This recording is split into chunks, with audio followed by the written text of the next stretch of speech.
This video is brought to you by John Robson Guitar Tuition. If you enjoy the content, please consider supporting the channel by enrolling on a course, purchasing some guitar lessons or a t-shirt, or you can join my Patreon. Now, on with the show. Hello chaps, welcome once again to John Robson Guitar Tuition. As always, and especially at the moment, I do hope you're well. So what have I got for you today then? Well, it's a solo analysis and a little bit of a lesson based thereupon.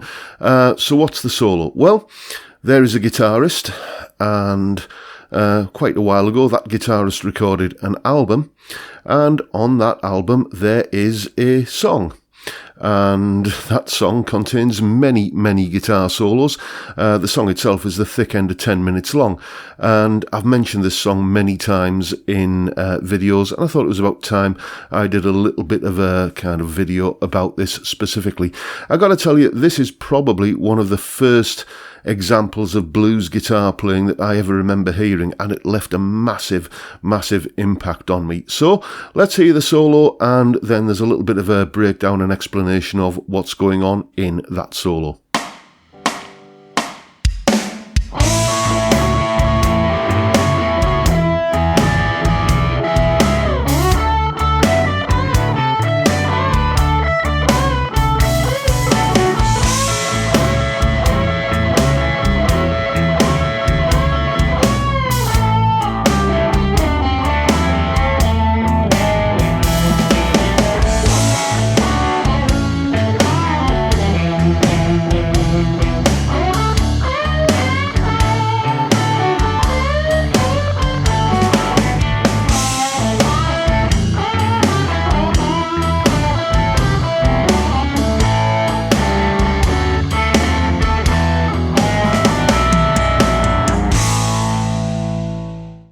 Okay, let's take a look at what's going on in this rather tasty little blues solo. We begin with a couple of chord shapes, this one and this one. And you're probably going to recognise those as if you were to play them down this end of the neck. That would be a D7 and that would be an A7. And all we're doing here is moving up the neck until they become A7 and E7, which are the two chords that they are being used over. We start over the A7 chord with that, and then when the accompaniment changes to E7 we go to something like that. And you're going to find this as a recurring theme throughout this solo, where we're basically kind of playing notes that are specific to the chords that are in the accompaniment at any given time. Next up we've got this little repetitive lick.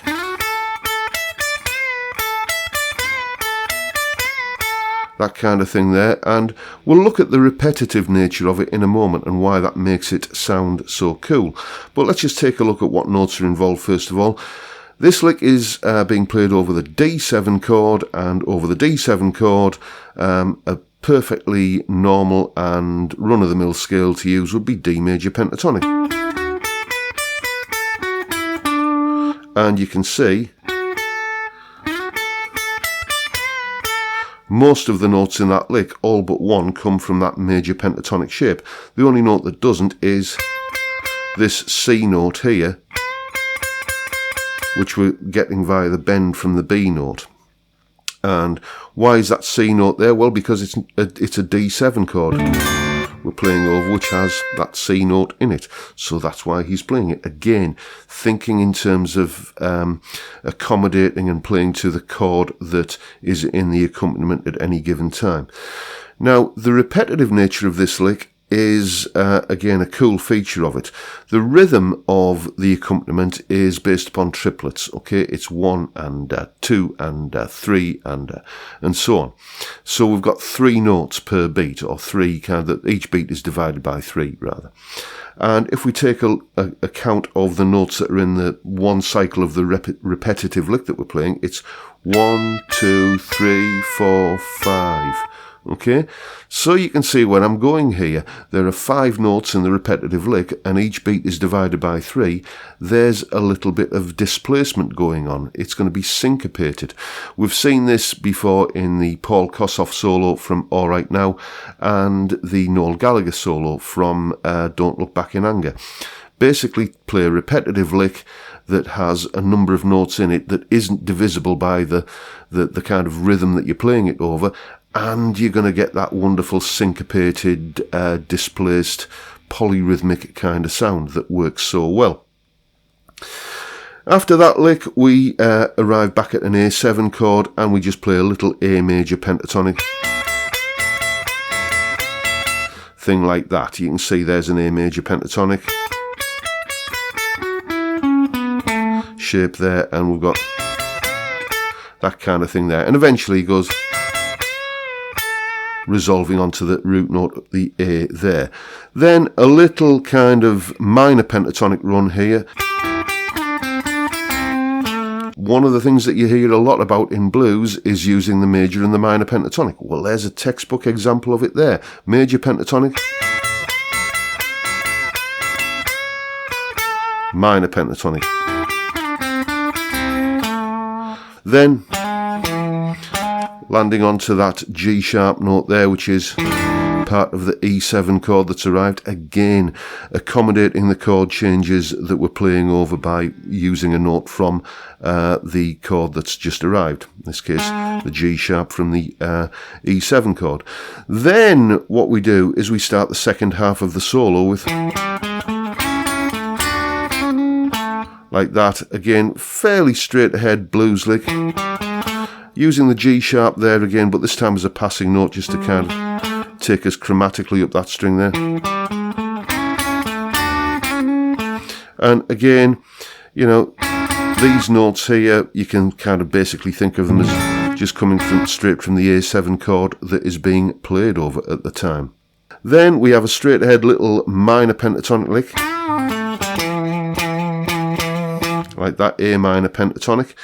Then we're up to this area of the neck again here, and what he does this time is some rather sort of Albert King or Buddy Guy style string bending, where you're just bending the note with wild abandon and not really, it has to be said, worrying too much about the pitches that you hit, like this.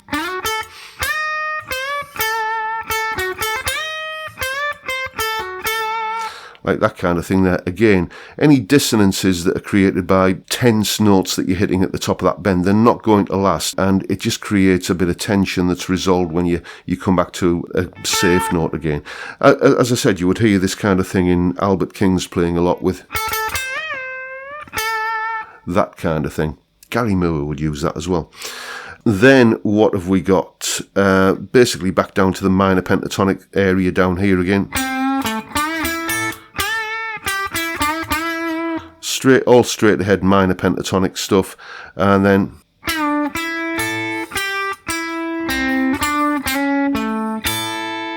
so there's that lick there again.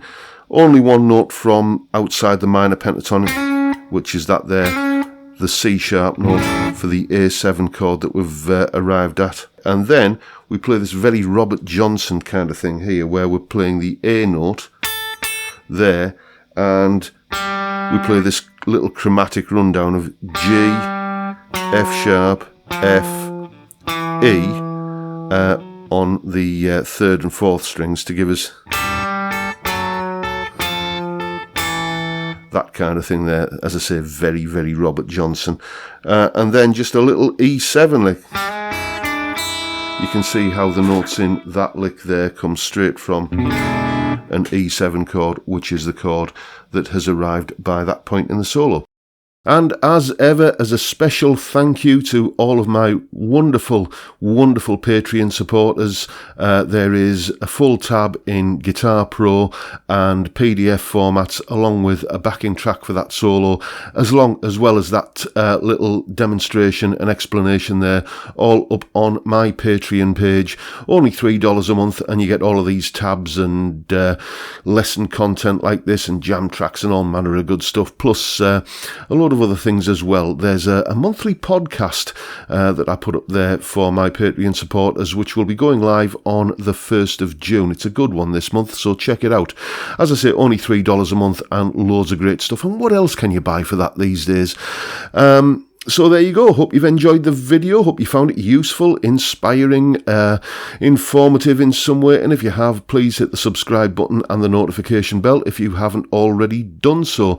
I hope you'll join me at 5 p.m. on Friday when we have our regular Friday evening live stream. That's 5 p.m. UK time. We just sit around and have a chat and a beer, and it's great fun. Great way to kick off the weekend. And also, don't forget, if you're thinking of buying a Fret Zealot tuition device and you're a little bit on the fence, you're not sure whether to pull the trigger or not, then maybe this might influence you. There's a discount code you can see on screen right there. Use that discount code, use the link in the description to make your purchase, and you'll get a little bit of money knocked off thanks to me. You're welcome. And with that, I'll bid you all a good day and say thank you so much for watching. Thank you for your time.